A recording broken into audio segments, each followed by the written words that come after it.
Welcome to another exciting edition of I am going to demonstrate how to do stuff because I like to save money even though I might not be really good at it. So today we're learning how to change the oil on a Ford Edge. This is a 2013 Ford Edge. It's the V6, the 3.5 liter because there's three different motors. There's the 4-cylinder, the 3.5, and the 3.7. This is the 3.5.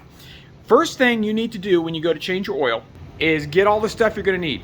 You obviously got to get a new filter and the right oil. The people at the auto parts store can help you get the right stuff for your car. Then get together all the things you're going to need to catch the oil. Changing your oil is a messy endeavor, and no matter how careful you are, you get it all over yourself. So wear clothes you don't care much about, or that you've already changed the oil in once and so you've already ruined them, because I can assure you, you will ruin your clothes. It just happens. The next thing you must do is get your vehicle up off the ground so you can get underneath it. You can either use a hydraulic jack like this one, or you can use ramps like these. These are not ideal for every vehicle, as most vehicles don't have the ground clearance to be able to get up onto them to start with. The next thing you have to do is get underneath the car. Hopefully you did a good job supporting it. And identify where your drain plug is. Now, if you're not familiar with the anatomy of your engine, at the bottom of the engine is where all the oil ends up, and it's called the oil pan. Here is the oil pan on this car. You will note it's towards the bottom. It looks like a big bucket kind of thing. And there's a bolt. There's a bolt that kind of sticks out right here. This is right there. That is your drain plug. And now you have to get a socket wrench that fits it. I know this one is, it's either 5/8 or like 9/16. Okay, correction. In spite of this being an American-made car, it requires a metric socket, and it's 15 millimeter. And what you do is you gotta first sort of break it loose. When you first start, it's hard because it's really on here tight. So the little hammer I got wasn't big enough, so I'm gonna use this one. It's moving. All right, it's moving. This is called impulse in the world of physics. When I do get this off, oil is going to come shooting out, and you got to be ready to catch it. Put the pan right here to catch all the oil as she shoots out. Also, you want to do your best not to drop the darn bolt into the pan with the oil, because that just makes a mess. Okay, it's dripping now, so we're close. Well, notice that it's squirting over there, but it drips here, so you need to have to where it can catch both. So now that you're basically done letting everything drip out, as you can see, it's just like dripping now. It'll drip, forever. You want to replace this, and very important, don't put it on as tightly as that oil change place that last Change My Oil put it on. So you start by doing what they call finger tight, which is, ironically tightening it with your fingers, right? And then it's got a tough spot there. I'll bet somebody cross-threaded it at some point. Might have been me.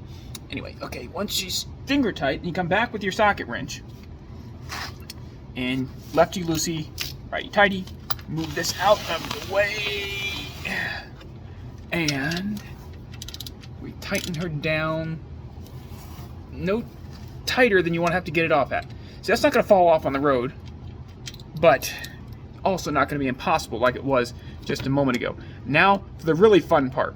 Removing the oil filter. And the oil filter is a lot messier than this, and I'll show you why.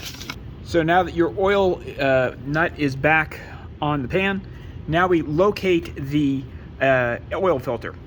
The oil filter will be usually pretty close to the oil pan. There's your oil pan. There's your oil filter. They're mounted usually, they can be upside down like this one. They can be sideways. I've even seen them mounted like this, although that's stupid. This is where things get messy. And this is the reason why I said this will be the messiest part of the thing. I highly recommend these little socket wrench dealies that are fit to the size of your oil filter. Fits on your socket wrench. Put a little extender on here.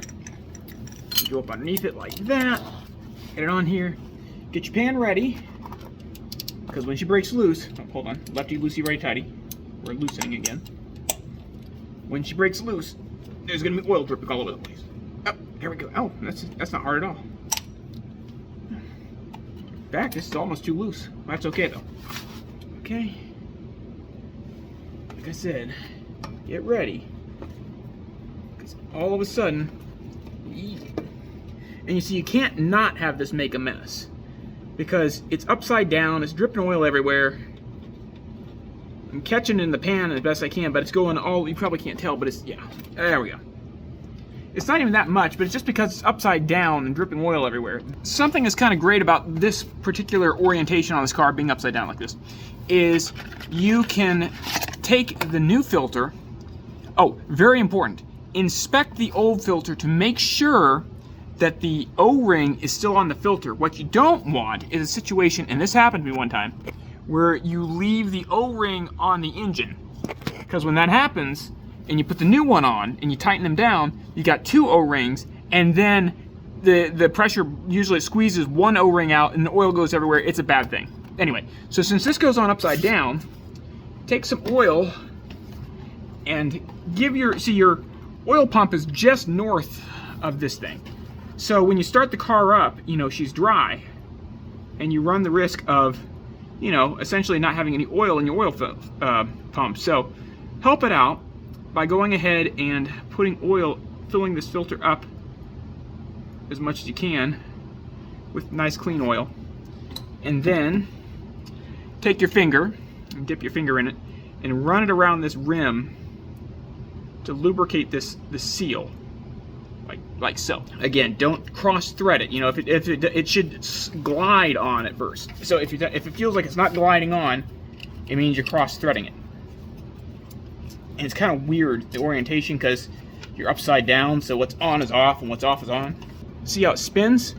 See, that indicates you're not cross threading it, that it's going on nice and easy. So we go finger tight, and then take your wrench and just a little bit more. But again, lefty loosey, righty tighty, but not so tight that you're never going to be able to get it off. Right. Now for the next very crucial step in this, figure out where your oil goes.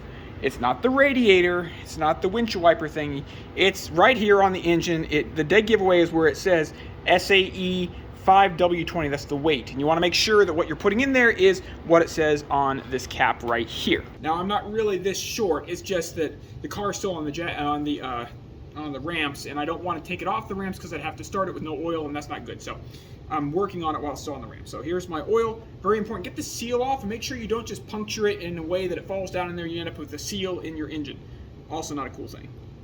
And nice and easy, pour this in. This, supposedly according to the book, this thing has a capacity of 6 quarts, but this is only 5 quarts of oil. However, I found that the oil filter has some oil in it, and also there's still some oil left in the pan. So 5 quarts usually doesn't, but we're going to check it after we do this to make sure on the stick. So looking down at the engine here, I've replaced the cap on the oil reservoir, and this yellow guy right here, kind of underneath this plastic rubbery thing that they put over the engine to make it hard to work on, this is your oil dipstick. The way you check this is you take a paper towel and you clean off, because of course there's oil all the way up the stick because there was, it sticks to stuff.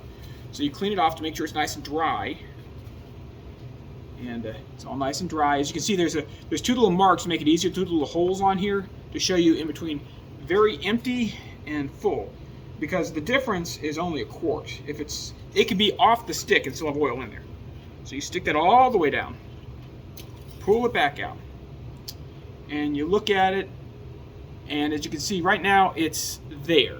It's about the middle. Once we run it, we'll check it again, but I think we're good to go ahead and close her up, back her out of the garage, and see if there's any leaks. That's always a very important part, to start it up and look under there to see if there's anything dripping. One final thing to show you, and a lot of shops, I won't say a lot, but there are shops that don't know how to do this. Resetting your oil life, because if you go in here under information, 0 warnings, system check, see the oil life, it shows 31%. Now we just changed the oil, so it's not 31%, but a lot of people don't know how to fix that because it's not where you think it would be. It's somewhere different than under information. It's under settings, and then I believe it's under vehicle. Fuel, locks, no, not that. Down, down, down, down, down. Ah, there it is, oil life reset, over. Set to 100%. And what you do is you hold down the OK button, and then it says set for 100%. And now you are good to go for another, I don't know, 6 months, however long, or until that thing starts to get to about 30%. I don't like to let it go to 0, but that's just me. Final thing you do is you clean up your mess. You take the empty thing you poured your new oil out of, and you pour the old oil in that. The place you bought the oil from will usually take used oil. So then you take your used oil over there and drop it off, or just wait till next time you go to change your oil. Anyway, that is how you do the process of changing your oil. I hope this has been helpful, and leave me comments if I did anything wrong or skipped a step.